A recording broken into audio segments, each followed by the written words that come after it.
नमस्कार, मैं संयोग हूँ और फार्मिंग विद संयोग में आपका स्वागत है।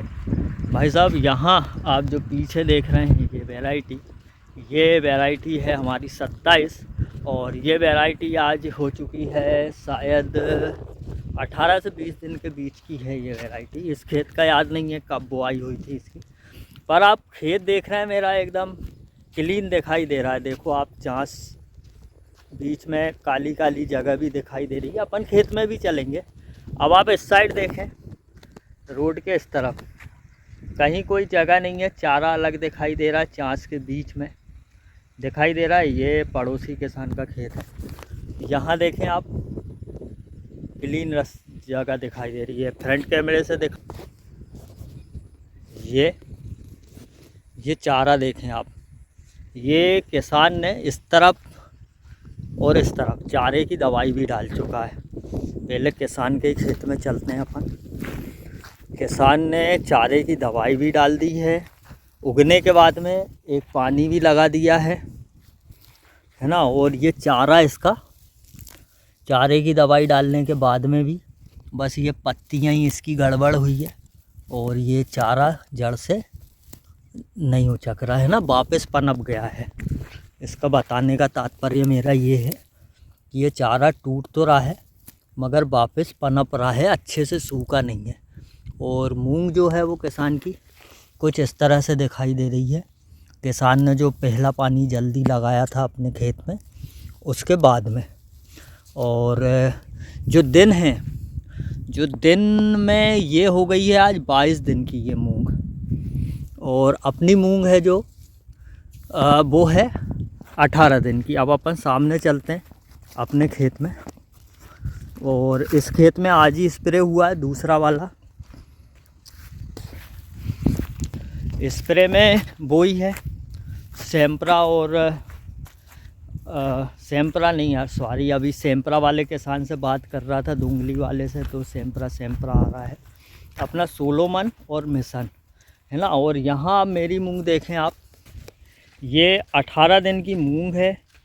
और इसमें पानी देते वहाँ से देते अब वो कितने दिन हुए ये तो नहीं मालूम, पर छोटी मूंग है। इसमें जो 7वें दिन पे अपन ने पहला छिड़काव किया था भाई साहब, इस मूंग में अपन ने 7वें दिन पे ही जो 2 टेक्निकल आते हैं काय के हर्बिसाइड के, वो दोनों टेक्निकल इसमें अलग अलग टेक्निकल डाल दिए थे। एक तो इसमें आयरस वाला टेक्निकल था और एक फ्यूजीफ्लेक्स वाला टेक्निकल था। 2 अलग अलग टेक्निकल डाले थे। तो अपनी जो मूंग है भाई साहब, वो 18वें दिन पे कुछ इस तरह की दिखाई दे रही है। आप देख सकते हैं चारा विहीन खेत है एकदम। चारा आपको कहीं से कहीं तक नहीं दिखेगा। और कहीं से कहीं तक तो क्या यार, ये ऐसा दिखेगा। ये दोंगली है जिसको मोथा घास बोलते हैं, और ये सिर्फ़ और सिर्फ सैम्प्रा से मरती है, पर ये बहुत कम है, इसलिए सैम्प्रा अपने को डालना नहीं है। जब दोंगली बहुत ज़्यादा हो जाए, इन खेतों में दोंगली इतनी ज़्यादा थी कि ये जो काली जगह दिख रही ना, इनमें पहले दोंगली ही दिखा करती थी, पर सैम्प्रा ने सब कुछ दोंगली का संपूर्ण समाधान कर दिया है।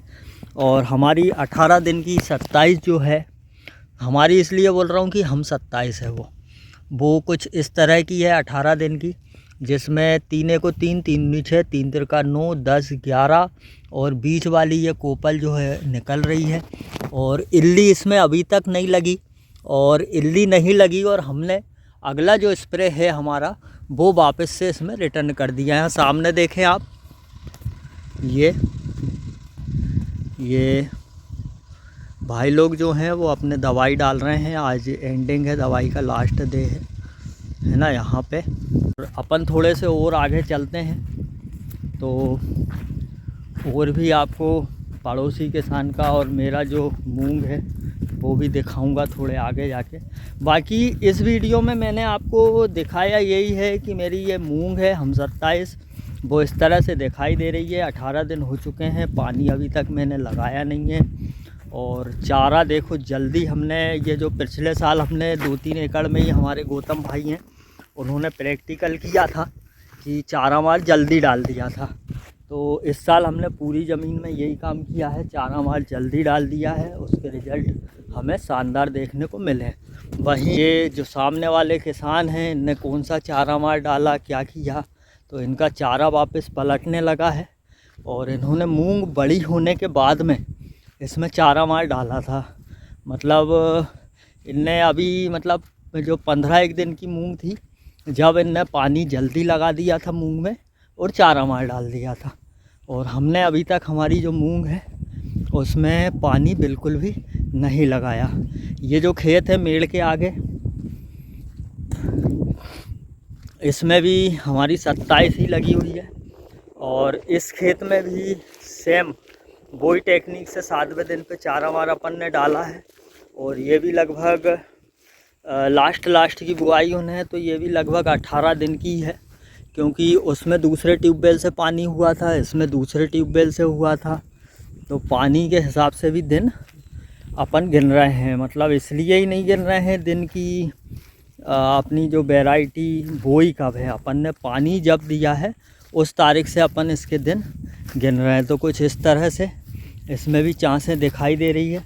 और हम 27 की एक खासियत समझ में आई है कि इसमें पानी जहाँ भी भरा था, मतलब एक्स्ट्रा पानी भरा था ना, या पड़ोसी का पानी देने के बाद में निकल के आता, तो ये वैरायटी उमली बिल्कुल नहीं भैया। हम 27 में इस साल मैंने उमलने की शिकायत नहीं देखी। बाकी जो नई वैरायटी है MH की 1762, उसमें मैंने उमलने की इस साल शिकायत देखी। MH की 1142 में उमलने की शिकायत देखी। और सूर्या पिछले साल बिल्कुल नहीं उमली थी, पर एक भाई ने सूर्या लगाई है, उनकी फूल और करेपे है, तो अब फूल और करेपे आने के बाद में उनकी सूर्या उमल रही है। बाकी पूसा की 1431 वैरायटी जो है, वो वैरायटी तो उमलती है। तो अपन जैसे 15 किलो एकड़ बोल रहे हैं, तो उसको 16 किलो एकड़ बोलो। बाकी 1431 का एवरेज वो बहुत शानदार एवरेज है। तो भाई साहब कुछ इस तरह से मेरी जो मूंग है कुछ इस तरह से ये दिखाई दे रही है। इल्ली कहीं तक नहीं है, पौधे छोटे हैं। अब एक बात और बताऊं, मुझे याद आ गई। अभी मान लो ये 18 दिन की है, ये इतने बड़े पौधे हैं, बिल्कुल 6, 7, 8 पत्ते, कहीं पे 8 ही पत्ते हैं। ये देखो छोटी छोटी। अब लोग बाग क्या टेंशन में आ जाते हैं, एकदम बोलने लगते हैं भैया हाइट बढ़ाने के लिए क्या डालें, हाइट बढ़ाने के लिए क्या डालें। ये तो 8 पत्ते की है, तो और कम दिन की है शायद, इसमें तो लास्ट में ही पानी हुआ होगा। ये तो 15 दिन की हुई है ये तो लोग बाग क्या घबराने लग और हाइट बढ़ाने के लिए पूछने लगते हैं, यार हाइट बढ़ाने के लिए क्या डालें। मूंग में फूल आते आते तक हमें हाइट बढ़ाने के लिए कुछ भी नहीं डालना है। मूंग का ज़रूरी भोजन है NPK, नाइट्रोजन, फास्फोरस, पोटास। आप इसकी ज़रूरत पूरी करके रखें।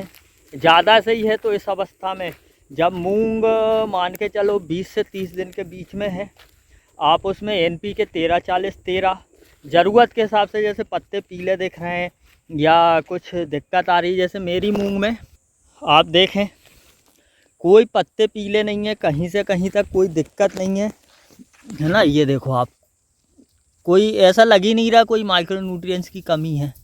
तो अदर चीज़ ना डालें, नहीं तो आपको लग रहा है कि यार पत्ते पीले या उमल रहा है, तो आप इसमें ज़रूरत के हिसाब से मैग्नीशियम सल्फेट, जिंक और बोरान, इस तरह की चीज़ों का स्प्रे भी अपनी ज़रूरत के हिसाब से आप कर सकते हैं, है ना। अब हम चल रहे हैं जो उधर हमारी जो मूंग थी, और वो मूंग सामने वो हो चुकी है लगभग 22 से 23 दिन की। तो हम अब वो वाले प्लाट में चलते हैं और 22-23 दिन की मूंग, 23 दिन नहीं, आज हो गए हैं 25 दिन हो गए हैं। आज 25 दिन की मूंग अब हम चल के देखते हैं कि वो कितने पत्ते की हो गई है और उसका रिज़ल्ट क्या है।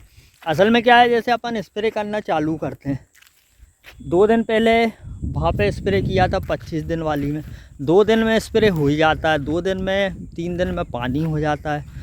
तो हम स्प्रे करते हैं तो वो 18 दिन की हो या कितने ही दिन की हो, स्प्रे करना है तो करना ही करना है। तो बढ़ते हैं आगे।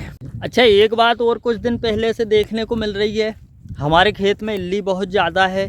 तो भाई साहब वो तो मर ही नहीं रही है, रात रानी है। तो एक भैया ने फ़ोटो डाली थी मारूका की, मारूका है, मैंने पिछले साल के वीडियो में भी बताया था कि जो 30 दिन तक की मूंग है, आप दूसरा स्प्रे जब कर रहे हो या तीसरा कर रहे हो, उसमें मिक्स माइक्रो न्यूट्रिएंट्स लें और उसमें ऐसी चीज़ लें जिसमें फेरस हो और वहाँ से चल के अपना कापर हो, है ना। इस तरह के जो मिक्स माइक्रो न्यूट्रिएंट्स हो उनका स्प्रे करें। भाई साहब, फेरस का आप स्प्रे कर देंगे 25 से 30 दिन के बीच में, तो आपके खेत में इल्लियाँ बहुत कम लगेगी। यहाँ मैं आ चुका हूँ अपनी 25 दिन वाली मूंग में, और ये खेत देखो आप, ये बिल्कुल प्लेन खेत हैं। इनमें पानी चलता ना भाई साहब तो पूरे खेत में ही भराएगा तो ही हो पाएगा, है ना। कहीं कोई ढलान अलान नहीं है। तो ये भरेल खेत होने के बाद भी देखें आप, कहीं से कहीं तक इस मूंग में उमलने की शिकायत आपको समझ में नहीं आ रही। ये खेत देखें आप, आपको चाँस पूरी काली भम दिखेगी। जहाँ देखेंगे आप खेत आपको काला ही दिखेगा, है ना। बाकी ये जो 25 दिन की मूंग है इसमें अभी भी पानी नहीं दिया है पहला।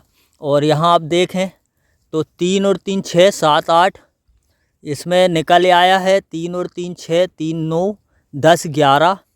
तो अधिकतर जो मूंग है कितने दिन की हो गई है ये? 25 दिन की। 25 दिन की मूंग में हमारे ये हम 27 का पौधा कुछ इस तरह से रहता है। इसमें ये देखो आप, एक मतलब 3 को 3 3 दूनी 6 3 तिरका 9 10 11 12 13 14, और ये नए कलगे इसमें निकलना 25 दिन के बाद चालू हो गया है। ये देखो आप, ये है ना, ये नीचे से भी निकल रहे हैं। इस तरह से नए करे निकलना इसमें 25 दिन में चालू हो गया है। और अब इन खेतों को हो गए 25 दिन। 2-3 दिन बाद हम 26-27वें दिन पे इनमें लगा देंगे पानी। हम 27 जो मूंग है उसकी हाइट थोड़ी सी कम रहती है, पर पौधा फैलता बहुत ज़्यादा है। पत्ते इसके बड़े रहते हैं। अभी पौधा छोटा है, पानी नहीं मिला तो छोटा ही दिखेगा। मैं इसकी एक वीडियो आपके लिए बनाऊंगा। देखो इसमें 3 1 3 3 6 3 3 3 चौको 12 13 14 पत्ते हो गए। मैं इसकी भी एक वीडियो बनाऊंगा पानी लगने से पहले, और फिर आपको कंपेयर में बताऊंगा पानी लगने के तुरंत बाद, कि पानी लगने के 5 दिन के बाद ये मूंग एकदम से कितनी बमकी है। फ़िलहाल यहाँ आप देख रहे हैं ये पूरी ज़मीन में हम 27 ही लगी हुई है। और आज मैंने आपको अपने खेतों में दिखाया है हर्बिसाइड जो डाली है हमने, हर्बिसाइड का रिज़ल्ट, कि कम दिन में जल्दी सूखे खेत में हर्बिसाइड डालने से हमें चारे में कितना बेनिफिट देखने को मिला है। और लेट पानी हम लगाते हैं तो उससे मूंग का पौधा हो जाता है मजबूत, जड़ें फैल जाती है नीचे बहुत अच्छे तरीके से। और जब हम फिर 25-26 दिन के बाद पानी लगाते हैं तो पौधा एकदम से पिकअप पकड़ता है, कल्ले ज़्यादा बनाता है, हाइट कम लेता है। यहाँ पे एक बार आप ये पौधे देख लें, 25 दिन की अवस्था में इस तरह से बड़े हुए हैं ये पौधे। और इल्ली की बात हमने कर ही ली है कि भाई साहब, जिन भी किसानों के खेत में बहुत भयंकर इल्ली लगी है उन्होंने शुरू से ही या तो बायो की दवाई डाली है, या फिर अपने खेत में बेसल डोज सही तरीके से नहीं दिया है, तो उनकी मिट्टी और उनका पौधा कमज़ोर है, इसलिए उनके खेत में कीटों का प्रकोप बहुत ज़्यादा हो रहा है। तो आप इल्ली की दवाई के साथ साथ मिक्स माइक्रो न्यूट्रिएंट्स का इस्तेमाल अपने खेत में ज़रूर करें। किसी भी प्रकार की बढ़ाने वाली जो दवाइयाँ रहती है, जैसे कि जेब्रेलिक एसिड हुआ, या किसी भी प्रकार का फूल बढ़ाने वाला हार्मोन्स जो होता है, आप उसका या हाइट बढ़ाने वाले हार्मोन्स का इस्तेमाल अपनी फसल में बिल्कुल भी ना करें, तो आपको भाई साहब इल्लियों से निजात मिल जाएगा।